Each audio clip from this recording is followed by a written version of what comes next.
Әссәләму алейкум, мөхтәрәм милләттәшләр. Сез Татарстан Яңа гасыр каналын карыйсыз. Эфирда татарлар тапшыруы, студияда Илдар Кыямов. Абдулла Кариев исемендәге театрда яңа директор һәм ул безнең хезмәттәшебез Гүзәл Сәгыйтова. Студиябезнең бүгенге кунагы ул булачак. Гүзәл Ремзил кызы Сәгыйтова 2004 елда Башкортстан дәүләт университетын филология белгечлеге буенча тәмамлаган. Аспирантурада укыган, филология фәннәре кандидаты. Кандидатлык диссертациясе Аяз Гыйләҗев драматургиясенә багышланган. 30-га якын фәнни хезмәтләр авторы. Казан дәүләт консерваториясе доценты, анда татар теле кабинеты җитәкчесе. Гүзәл Ремзил кызы шулай ук Калип яңа буын җыенына нигез салучыларның берсе. Татарстан Яңа гасыр телерадио компаниясендә тапшырулар алып баручы һәм редактор булып эшләде.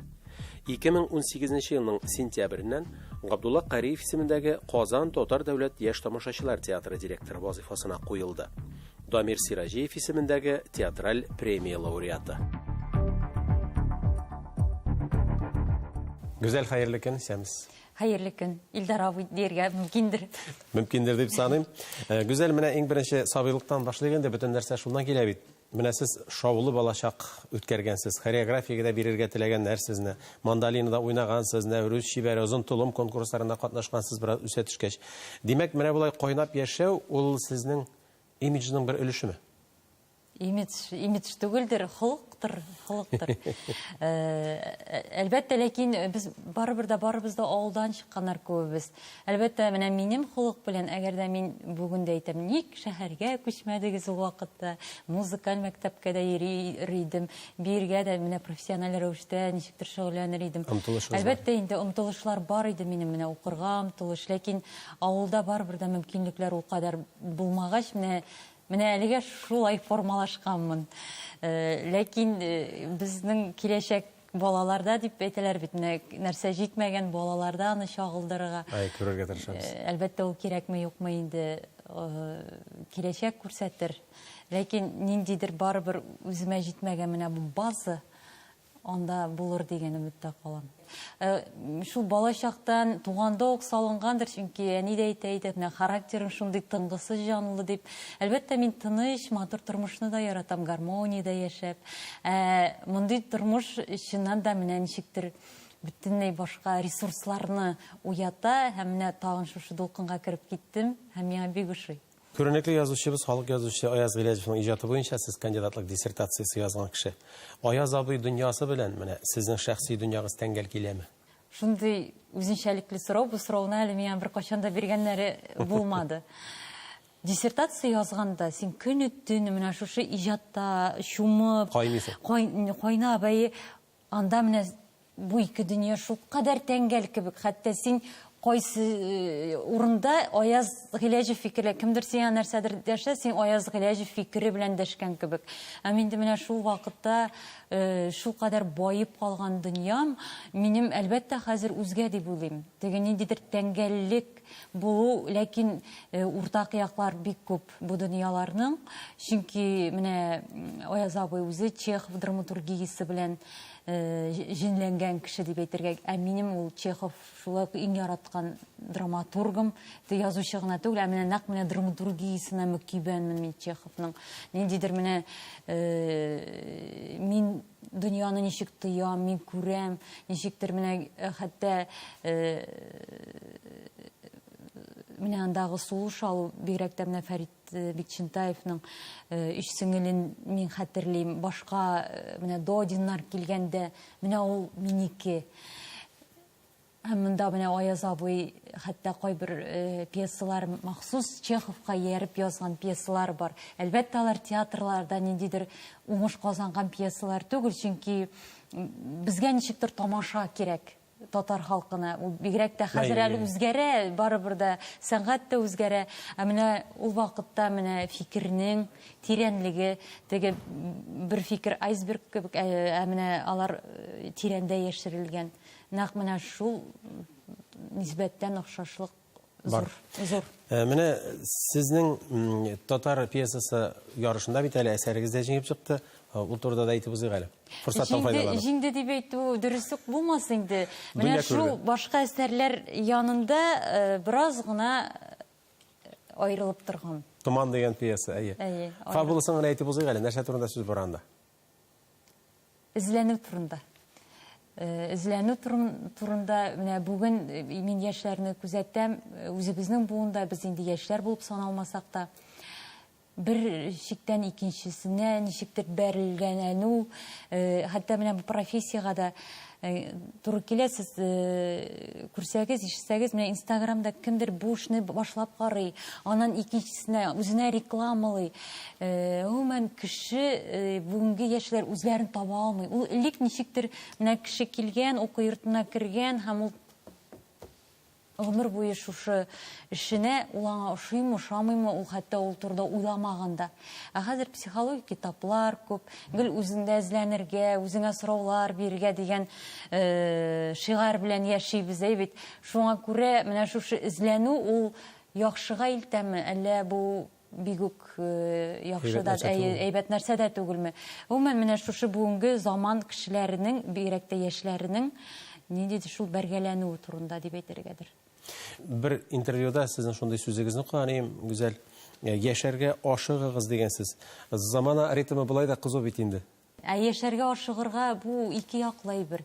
Әлбәттә, хәзер менә дин ашада, инде тормышның ниндидер менә шушы ваклыклары, ниндидер шоу-шууннан читтә булып, тынычлыкта, монда менә монда күбрәк яшәүнең кадерен белегез дигән мәгънә салган дип яшәүнең кадерен белегез, яшәргә ашыгыгыз. Һәр мизгел, һәр бу инде теге чабып, ниндидер тормышның гызыгысы түгел, кадерен белегез. İnşallah şulay булсын. Менә хәзер инде сез директор эшенә алындыгыз. Эшне нәрсәдән башладыгыз? Төгәлрәк итеп алганда, театрның эшендә нәрсәләр үзгәрәчәк? Эшне танышудан башладым. Һәр бер хезмәткәр белән аерым-аерым аларны тыңлап, сорауларын, теләк тәкъдимнәрен, әлбәттә бик күп һәм бик төрле теләк тәкъдимнәр булды. Шуңа күрә бераз хәтта югалып та калган кебек булдым, чөнки bir kişini tыңласаң, bu юнәлештән китәргә кирәк, икенче кешене тыңласаң, икенче юнәлештән барыбер үзеңнең ниндидер менә алдан уйлап килгән ниндидер юнәлеш булырга тиеш һәм башкаларны менә ияртергә бурычлыдыр җитәкче. Чөнки һәрбер кешегә ярап барыбер булмаячак дигән фикергә килдем. Шуннан да менә якынрак килсәк, ниндидер конкрет алымнар эшләнелгән бит инде, нәрсәләр булдырдыгыз? Булдырабыз, чөнки әле менә икенче ай гына театрның йөзен булдыру максаты куелды. Бу инде фирменный стильдәләр үчәй бит, логотиплар, афишаларның бизәлеше, фойеда менә безнең 22 декабрьдә 30 еллык, һәм инде шушы 30 еллыкка без бик әзерләнеп киләсебез килә. Инде фойедан ук менә театр начинается с вешалки диләр, шулай ук русча ниндидер ишекне ачкач та, хәтта инде безнең шундый театр алдында мәйдан бар, менә аны да ничек тә булса, инде хәзер афишалар илинде, яктырып, фонарьлар яктырып тора, инде бер яктан театр, бу театр икәне, Кореев театры икәне билгеләнә башлады. Менә шуны инде шушы атмосфераны бусагадан ук башласак иде дигән өметтә яшибез, һәм менә шул хәзер спонсорлар табу, директор эше инде ул шул финанс өлкәсенә дә кагыла. Менә шул мәсьәләне кулачларга иде ниятебез.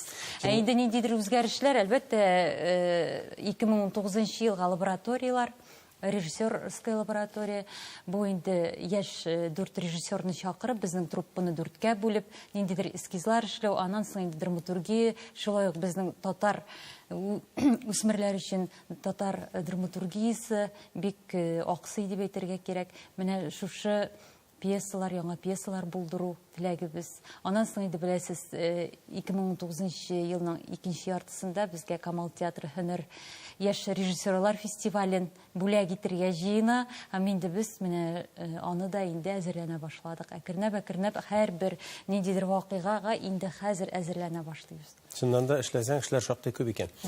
Менә безнең тапшыру кысаларында без әле Кореев театрында булганыбыз, яңа бинада катнашканыбыз, аны күргәнебез юк иде. Менә безнең хәбәрчеләребез барып төшереп кайттылар. Әйдәгез шушы видеоязманы бергә карыйк. Әйдәгез.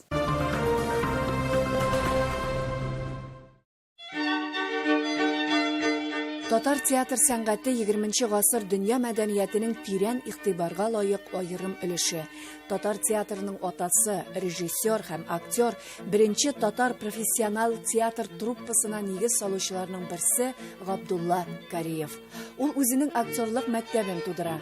Бу мәктәпне Касым Шамил, Гөлсем Болгарская, Зәйни Султанов, Фатима Ильская, Шакир Шамильский, Хәлил Әбҗалалов һәм башка күренекле татар актерлары үткән. Кариев мәктәбе хәзерге чорда иҗат итүче талантлы татар яшьләренең сәнгатендә яши. Менә бүгенге көндә без хәзер ут чәчәге дигән спектакль куеп атабыз. Режиссер буларак бу минем 8нче спектаклем әлбәттә. Әлбәттә куйган саен тәҗрибә арта дип уйлыйм. Бу минем бик зур эшләрнең берсе.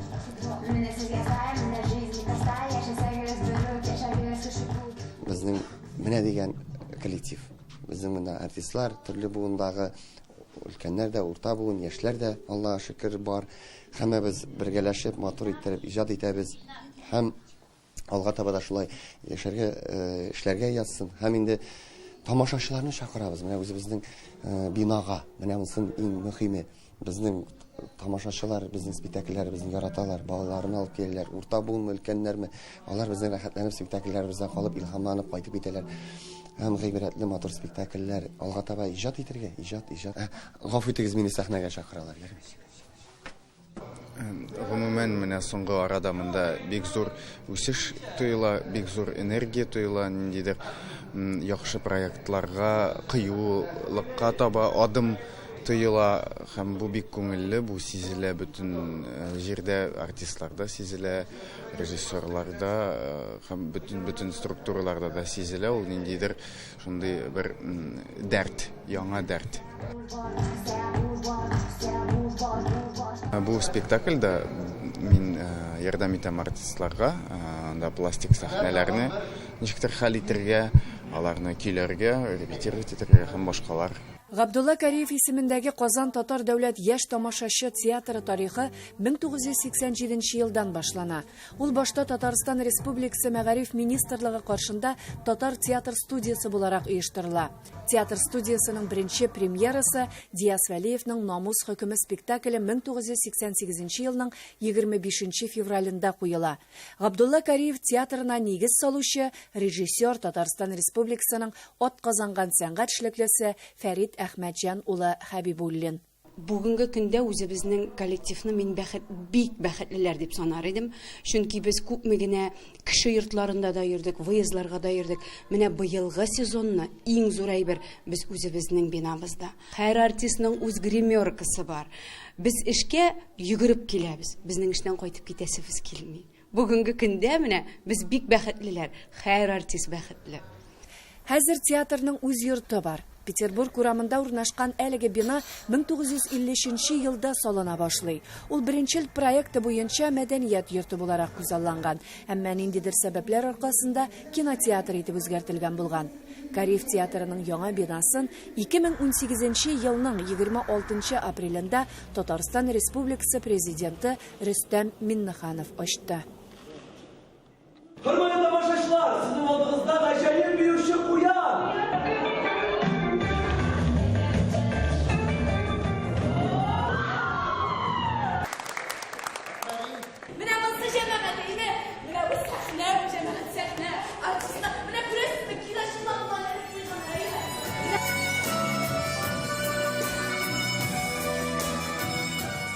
Әлбәттә, бик матур труппа, эшләргә теләгебез бик зур. Без бүгенге көндә бик күп үзебезнең милләтебез, телебез турында сөйлибез. Театр булмаса, нинди тел булырга мөмкин, шуңа күрә бу театрдагы программалар, монда сәхнәдә уйнаган спектакльләр, ничектер безнең яшьләрне монда тартырга кирәк. Уңышлар, матур итеп, гүрләп эшләргә бөтен шартларыбыз бар.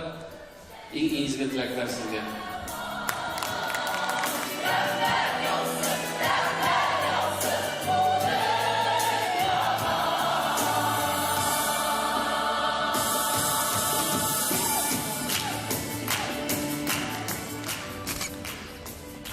Инде яңа иҗат сезонына килгәндә 30 ноябрь көнне Гаяз Исхакыйның Кәҗүл читек исемле хикәясе буенча балалар өчен без спектакль тәкъдим итәбез. Инде күптәннән хыялланып йөргән тагын бер әсәр бар, шулай ук классика. Ганҗави Низаминың Ләйлә һәм Мәҗнүн исемле поэмасын без бик яхшы беләбез. Менә шул поэмага нигезләнеп Юлия Тупикина бик матур пьеса язды.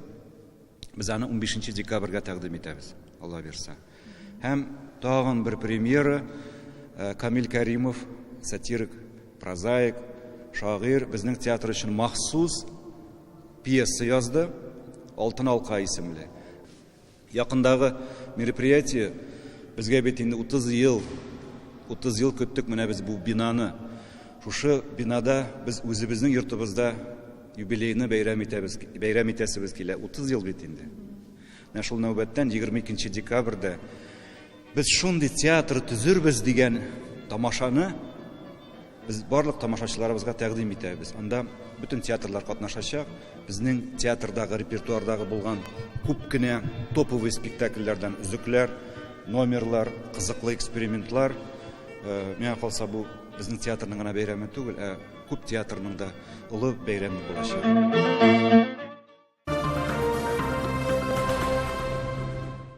Габдулла Кариев театры директоры Гүзәл Сәгыйдова белән әңгәмәбезне дәвам итәбез. Гүзәл, бит инде без сезне яхшы беләбез, сез безнең коллега, Манзарада да эшләдегез әйме, хәерле иртәдә, оннан соң мәдәният дөньясы сезнең исемегез белән бәйле, сез бик иҗади кеше. Бит менә директор шул саф администратор эш әйме. Анда бит инде менә түшәм, урындык, кәнәфи, бөтенесе башкасы үзегез әйткәнчә акча мәсьәләсе менә барысында булдыра алырсыз кебек үзегез ничә уйлыйсыз? Булдыра алырмын кебек, чөнки әгәр дә менә шушы уй миндә булмаса, шаныч мин бу эшкә алынмас идем. Аннан соң бит инде телевидение гына түгел, консерватория гына түгел, Калип яңа буын җыены да 5 ел эшләп, шушы Калипне булдырып, аны оештырып, монда без ниндидер чаралар үткәргәндә шул кешеләрне бары тик берничә кеше генә эшлидер.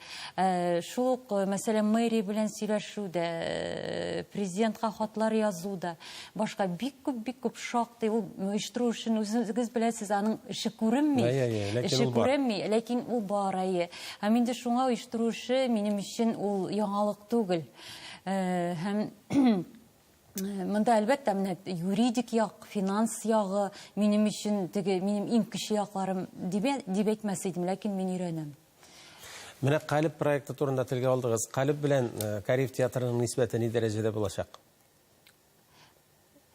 Нинди формада? Нинди формада? Менә бу әле уйланулар дәвам итә, фикер алышулар дәвам итә. Әлбәттә, афишада күренәчәк, кайбер айларның, кайбер көннәрен Калипның чаралары узачак. Менә ничек Камал театрында элек чаралар уза иде, хәзер ул Кариев театрында. Аннан инде карарбыз, киләчәк күрсәтер. Әлегә менә ул ике эшне дә бергә алып бару авыррак. Ләкин сез инде башладыгыз, Калипның җимешләрен дип әйтәм, сыгымталарын менә әкрен-әкрен композиторларны җәлеп итә башлагансыз кебек.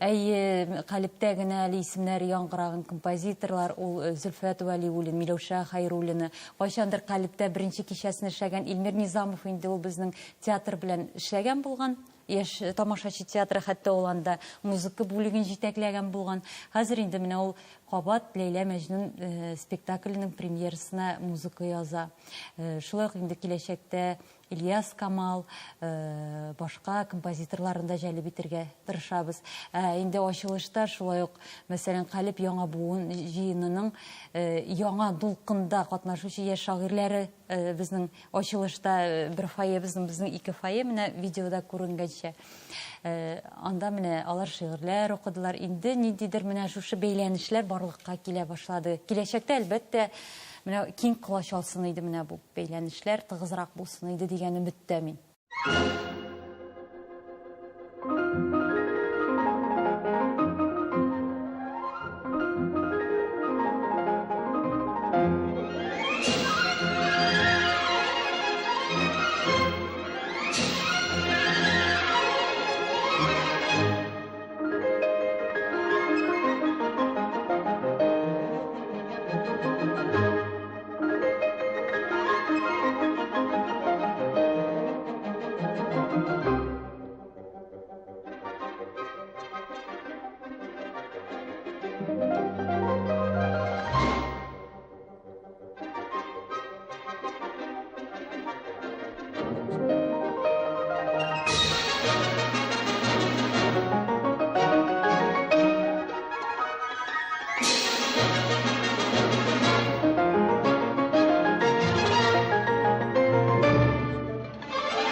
Гүзәл, менә бит инде театр бер әдәбиятым тере организм шикелле һәр вакыт хәрәкәттә эшли. Менә бүгін дә өр-яңа премьера тәкъдим ителәчәк бит әле. Әйе, менә бу мин килгәч беренче премьера, ләкин теге минем эшнең нәтиҗәсе дип аңларга кирәкми, чөнки премьералар менә алдан әйткәнчә инде ул берәр ел, ярты ел алдан планлаштырыла.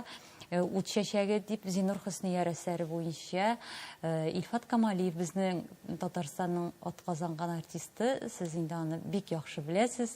Менә аның тәҗрибәсе, аның эше бүген күрә ала тамашачы. Шуңа барыгызны да көтәбез премьерага Кариев театрына. Пластик куелышлар Нурбәк Батулланова булырга тиеш дип аңлыйбыз. Әйе, алар безнең күп кенә спектакльләрдә Нурбәк хореограф буларак чыгыш ясый. Ягъни инде аның ниндидер хәрәкәтләр ярдәмендә актерлар белән бергәлектә, режиссер белән бергәлектә. Ул бит театр шул калипнең, мәсәлән, бер кичәсе шигырьгә багышланган, икенчесе музыкага. Монда театр ул менә шушы рәссамнарны да, яшь режиссерларны да берләштерә, бары тик менә театрның спектакле, нәкъ менә шушының җимеше дип әйтергә кирәк. Һәм монда тандемнар бик күп. Без инде калиптә тандемнар булдырдык дип кычкырып әйтәбез, чөнки анда әле яңа гына барлыкка килгән. Монда инде алар күптән, шул ук мәсәлән Илфат Камалиевның режиссер буларак чыгыш ясау үзе бер кызык. Мәсәлән, кем аны актер буларак бәяли, кем аны ярата, алар инде карыйга әле. Нинди режиссер микән дип тә килергә мөмкиннәр. Гүзәл, менә элегрәк елларда Кариев театры бик актив рәвештә хәрби частьләргә бара иде, спектакльләр күрсәтә иде, татар солдатларына, төрки, дөнья солдатларына дип әйтик, руслар да яратып карый иде, аны тәрҗемә аша. Менә бу тәҗрибә алга таба дәвам итәчәкме? Актив дәвам итмәс дип уйлыйм, чөнки элек ничә шулай булган, театр биналы булган. Хәзер без стационарда эшлибез. Хәзер безнең төп максатыбыз менә шушы Петербург урамы 55Б йортына тамашачы китерү, үзебезгә китерү, шул ук хәрбиләрне дә, инвалидларны да, балаларны, яшүсмерләрне, өлкәннәрне. Безнең театр турында күбрәк ишетсеннәр иде тамашачыларыбыз да. Хәтта теге безнең Гладилов урамында, аннан Әкият үзәгендә яшәп ничектер менә шушы кешенең йорты булырга тиеш. Кирдеш буларак. Кунаклар анда өйрәнергә тиеш, килергә. Син инде менә тулай торакта яшәп, монда, хәтта без менә үзебез беләбез тулай торакларны үткән кешеләр. Анда кунак чакырырга да кыенсына идек. Монда хәзер инде рәхәтләнеп, үз йортыбыз булгач, кунак итәргә мөмкин тамашачында. Менә һәрбер театр ул нәниләрдән башлана, чөнки алар киләчәктә сезнең төп тамашачы булачак. Балалар өчен репертуар каралганмы, ничектер бу өлкәдә ниндидер эш барамы? Әлбәттә каралган. Менә безнең шимбә, якшәмбе, киләчәктә менә әле ноябрь репертуары минем алда. Анда инде безнең кайбер атна уртасында да балаларга спектакльләр бар. Чөнки без яшь тамашачы театры. Яшь тамашачы театры бу әлбәттә инде бөтенләй бәләкиләр генә түгел, ләкин менә без семинарларда булдык әле күптән түгел генә. 0-дан алып 35-кә кадәр. Или яисә до бесконечности диләр, чиксезлеккә. 105 яшькә кадәр булган. Әйе, чөнки репертуар ниндидер, әлбәттә инде барыбер да безнең төп тамашачы менә яшьләр, яшүсмерләр һәм балалар. Бик зур рәхмәт, Гүзәл, менә бу эшегездә уңышлар телибез. Алдагы көннәрдә дә шулай иҗатны ташламыйча, җитәкчелек эшендә уңышларга ирешеп, сезнең белән безгә дә коллегагыз буларак горурланырга ясын. Күз ачып йомганчы вакыт узды да китте. Мин әле башлана гына тапшыру дип уйлыйм. Рәхмәт чакыруыгыз өчен. Инде тамашачыларга да әлбәттә шушы телевидениедә эшләп, бик күп матур ниндидер тәэсиратлар алып киткән кеше буларак сагынам, яратам. Бик кадерле еллар бу минем өчен. Чакыруыгызга да бик рәхмәтлемен. Амин, шулай булсын, рәхмәт. Хөрмәтле тамашачылар, студиябездә кунакта Габдулла Кариев исемендәге Казан Татар дәүләт яшь тамашачы театры директоры, филология фәннәре кандидаты Гүзәл Сәгыйтова булды. Аның белән саубуллашабыз, тапшыруыбыз тәмам. Бергә булыйк, бердәм булыйк.